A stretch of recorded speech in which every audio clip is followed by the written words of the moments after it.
Hello everyone, welcome to my YouTube channel. आज हम लेके आए आप सभी का favourite show mister and Mrs Parshuram का आज का एपिसोड लेके।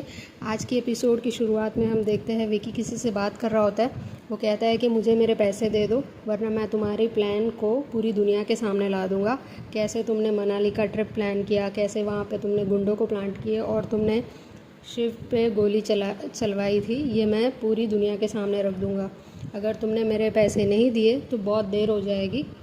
विकी सिर्फ एक ही चीज़ को पहचानता है, वो है पैसा। और आजकल विकी एक और चीज़ को पहचानने लग गया है, वो है शालिनी देशमुख। सोचो कितना बड़ा प्लान है जो अगर सबके सामने आ जाएगा तो क्या हो जाएगा। शालिनी देशमुख जिसके 2 बच्चे हैं, शादीशुदा है, उसका पति अभी मरा है, मैं उससे शादी करने वाला हूँ, बच्चों की माँ से मेरी शादी होने वाली है। ये तो बहुत ही बड़ा मास्टर प्लान है, ये सबके सामने आ जाएगा तो तुम्हारी खैर नहीं होगी। तो आपकी भलाई इसी में ही है कि आप मुझे मेरे पैसे दे दो, 50 लाख रुपए जैसे बात हुई थी। फिर जैसे ही वो कॉल कट होता है विकी को एक और कॉल होता है। शिव ने विकी को कॉल किया होता है। वो पूछता है कि आप विकी शर्मा हैं, तो वो कहता है यस मैं, हाँ बोलिए। शिव उससे पूछता है कि आप विकी शर्मा हैं, तो वो बोलता है यस ब्रदर, बोलिए क्या हुआ। तो वो बोलता है आप शालिनी देशमुख को जानते हो।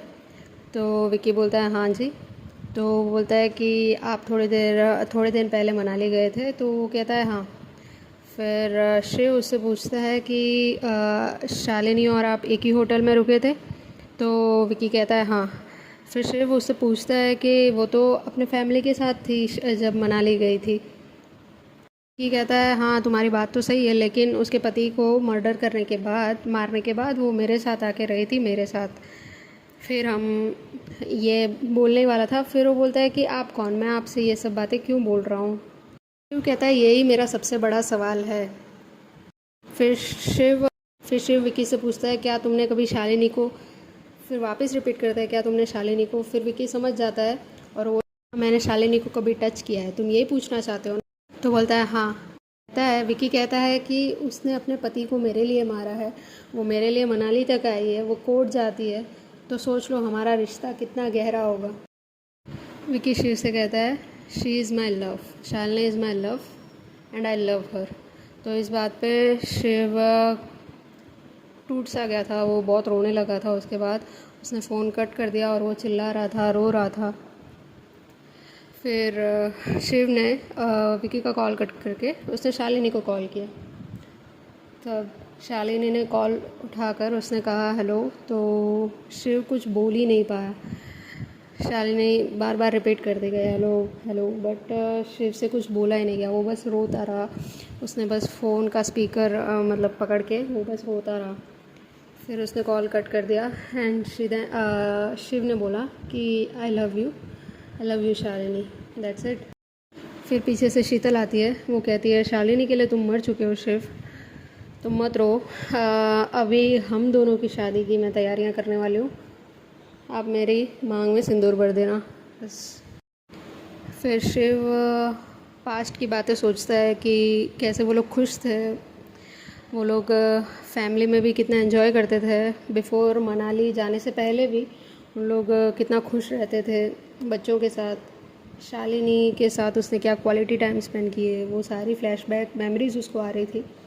सेम विथ शालिनी भी रो रही थी, वो शिव को याद कर रही थी। जब से उसने मतलब वो अननोन नंबर का कॉल उठाया था, तो फिर उसके बाद से वो भी शिव के साथ हुई अच्छी मेमोरीज़ को याद कर रही थी। फिर शिव ने मनाली की ट्रिप की भी यादों को मेमोराइज़ किया कि क्या क्या हुआ था, कैसे हुआ था। शालिनी ने लास्ट में उस पर गोली चलाई थी। फिर उसको एक चीज़ याद आती है, तो वो वापस वहाँ मनाली जाता है जहाँ पे वो रुके हुए थे उस होटल में, तो वहाँ जाता है। फिर वो सोचता है कि उस दिन उन लोग बाहर कैसे गए थे, क्या प्लानिंग हुई थी। तो वो सोचता है वो जिस दिन गोली चलने वाली थी शिव पे, उस दिन वो लोग रेडी हुए थे। तो शालिनी ने कहा था मैं रेडी हो गई हूँ, अभी हम चलते हैं। बट शिव अपने बच्चों को ले जाने के लिए बोल रहा था, चिंटू और पीयू को, कि हम उन्हें भी साथ में लेके जाते हैं। बट शालिनी ने कहा कि नहीं, चिंटू को ज़ुकाम है और पीयू को भी फीवर है, तो हम उन्हें इतनी सर्दी में वो पहाड़ पे नहीं ले जा सकते, इतने ऊंचाई पर। बट शिव कहता है नहीं, हम बच्चों को भी साथ में लेके चलते हैं ना, तभी अच्छा लगेगा हमें भी। बट शालिनी कहती है कि अगर वो बीमार हो जाएंगे तो मैं कैसे सह पाऊँगी, मुझसे नहीं सहा जाएगा, तो उनको घर में ही रहने देते, वो घर में ही एंजॉय करेंगे, वो घर में खेल लेंगे।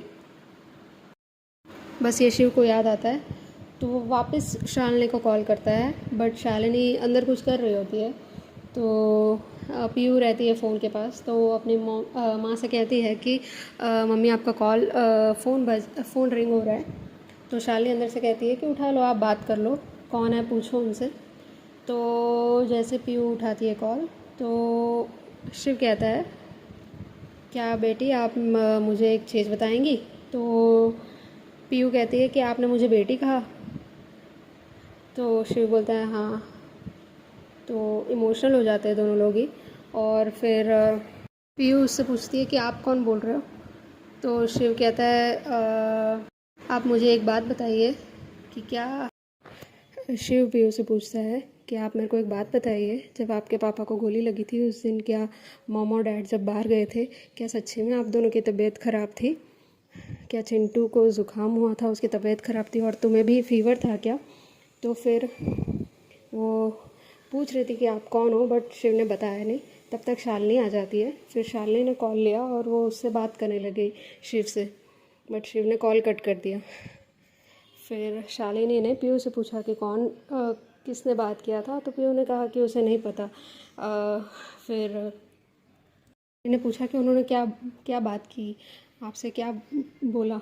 तो पीयू ने बोला कि यही पूछ रहे थे कि जिस दिन पापा को गोली लगी थी उस दिन सच्ची में मेरी और चिंटू की तबीयत ख़राब थी क्या, मुझे ज़ुकाम था क्या, और चिंटू की भी तबीयत ख़राब थी क्या, बस वो यही पूछ रहे थे। बट वो कौन बात किया मुझे नहीं पता। पे चिंटू आता है और फिर बोलता है मॉम मैंने बोला था कि मैं भी आऊँगा, बट तुम मेरे को साथ में लेके गई, तुम मेरे को साथ में नहीं लेकर गई मम्मी। ये है। शालिनी बोलती है कि तुम दोनों की तबीयत बहुत ख़राब थी इसलिए मैं नहीं लेके गई। बट चिंटू बोलता क्या ही हो जाता अगर मैं भी तुम्हारे साथ चलता, पापा आज ज़िंदा रहते, पापा मरते नहीं मम्मी। और चिंटू वहाँ से चला गया। फिर शालिनी ने पीयू को बोला कि जाओ तुम उसको समझाओ। फिर बस आज के लिए इतना ही है फ्रेंड्स, मिलते हैं नेक्स्ट वीडियो में। Thanks for watching.